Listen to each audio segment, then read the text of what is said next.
different, but what are we mainly trying to do when we strap an ankle? What are we trying to protect?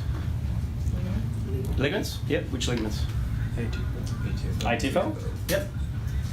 CFL? Yep. Yep.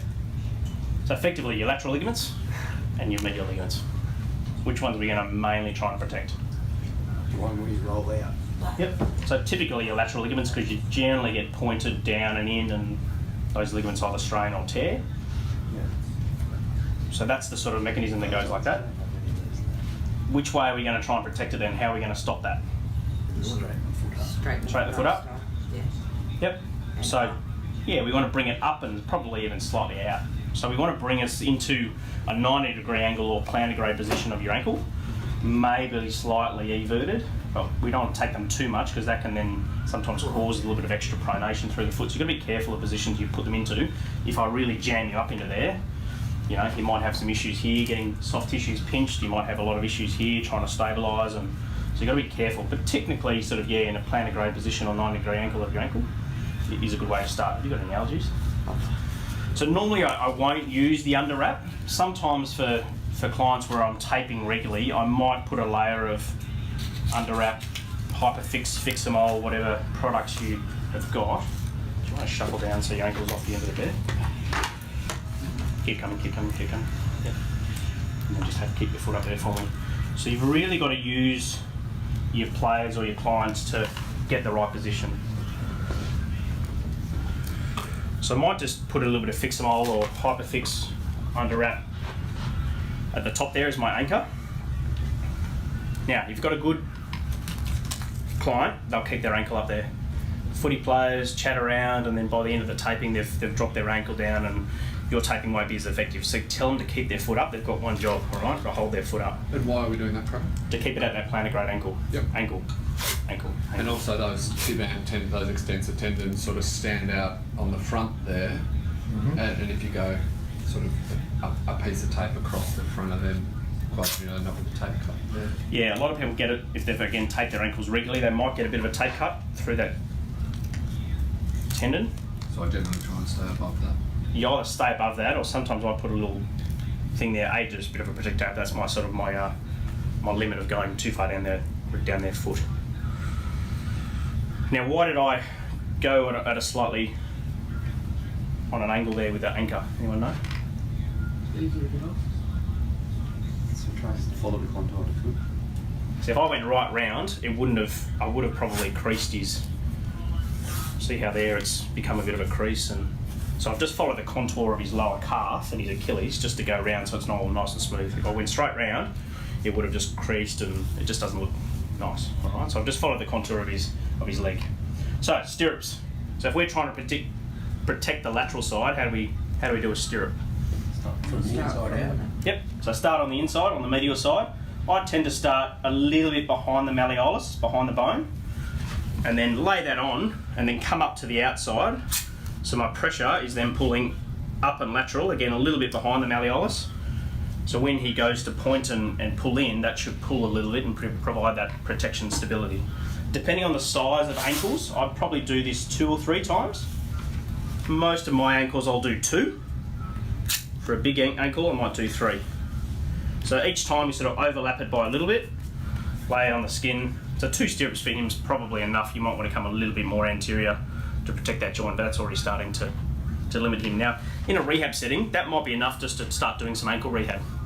You can just do a couple of stirrups, and that can provide a little bit of stability, a little bit of feedback to protect their ankle. Cool. If we're trying to protect the medial side, just the reverse. So you start lateral and finish medial. I won't do that now, but that's fairly straightforward. My next is a figure of 6, or a reverse figure of 6. Lay it on the medial side. Rather than coming straight up and doing another stirrup, I just come up across the joint and follow that line across, so it creates a little bit of a 6. And just gives a little bit more stability and support down that lateral, anterior lateral sort of side of the joint, and just protects those ligaments, especially the ATFL down the bottom there. So if you try and point and pull in again, so that's starting to really lock him up.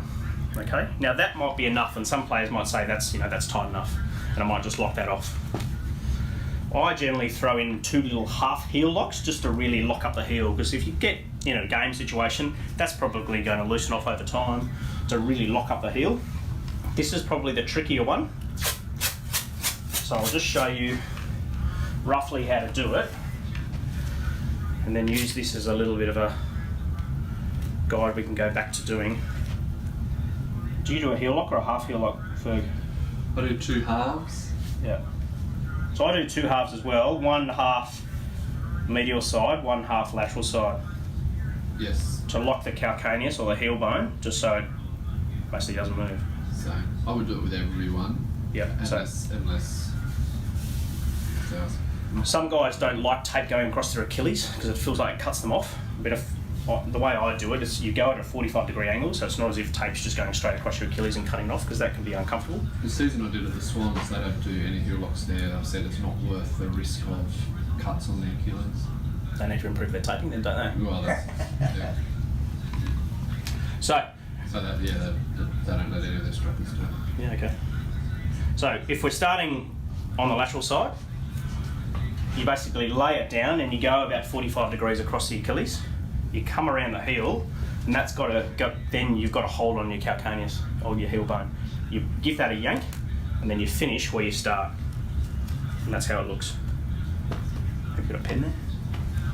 I'll just put some arrows on here because then we'll use this as a little bit of a demo later on. So you want to start from there, and then you want to finish. So then same if you're going the other way. And this is the tricky one that people get a bit confused and takes a little bit of practice. Again, so start medial, go around 45 degrees around the heel, come back, grab onto the calcaneus and you're pulling it laterally, and then your arrows will match up again. This one that takes a little bit of practice and takes a bit of time. And if you cut corners, then this is where you're going to create tape creases. So let the tape follow the contours around the heel, grab onto the heel, and then back onto itself. Lucky I practiced that one. So tape should be nice and smooth. Toes up. Reverse way. Around the Achilles, around the heel, back onto itself. Now if we've done it well, if you bend your knee, we should see a little bit of a cross on the Achilles. So it's not going right across, it's going at a bit of an oblique angle. Get my angles right. Anchor, lock it off. I generally do 2 because some of my 6s sometimes just miss that anchor. And that's my standard ankle. And if you try and move up and down, you should be able to still dorsiflex, plantarflex. You shouldn't be able to do too much of inverting, everting. It should block you from moving. So he'll still be able to run. That'll loosen up a little bit over time. And it should be nice and smooth. Questions? Steer. Yep. Sorry, are there any areas around the foot that you want to avoid taping when you're strapping ankle? Definitely through here, because that's where those tape cuts pull in. So if you pull up again through your foot, so we want to try and stay around below that sort of tibant tendon. Definitely around the base of the 5th metatarsal, because sometimes if you go too much over that, and it can really dig in and cut in. So be careful of that. That's probably the most common spot where a bloke will come back and say, "Oh, It's too tight. This is way too tight." Yeah, and sometimes you do have to put a little nick in through here. But yeah, if you try and stay away from the base of the 5th tibant, I don't tend to leave too many skin gaps through here. Some guys like to leave a little bit of a skin gap, but that can be a little point of irritation. Sometimes I might just cover that up with a bit of toe. Yeah, I've seen if there's sort of a hexagonal sort of Sometimes you window, see a little leave window. there, you'll see a hexagonal little cut when they take it Yeah, off. through the back If here there it's is a okay. window. Some people like to cover everything, but do you want to just grab me a neighbour out too? But yeah, that's my standard ankle. So I normally do 2 stirrups, 2 6s and a half heel lock each way. Depending on your club's or clinic's tape budget, you might want to overwrap joints as well. Fergus being a tape supplier says definitely overwrap every ankle. The club still has to pay, so. So there's no real way to do this, but normally I do a sort of almost like a bit of a figure of 8 where you're just sort of wrapping it around and just covering all the tape. You can work your way around and provide a little bit of extra support. You know, you can go all the way up and over, but you don't have to do that. I'll do that more on a sort of an acute one. Someone's coming first game back maybe, or they've done it in the game, a grade 1 in the game, and You'll see a lot of professional teams will overwrap everything just because, again, they've got the budget and just protects the tape.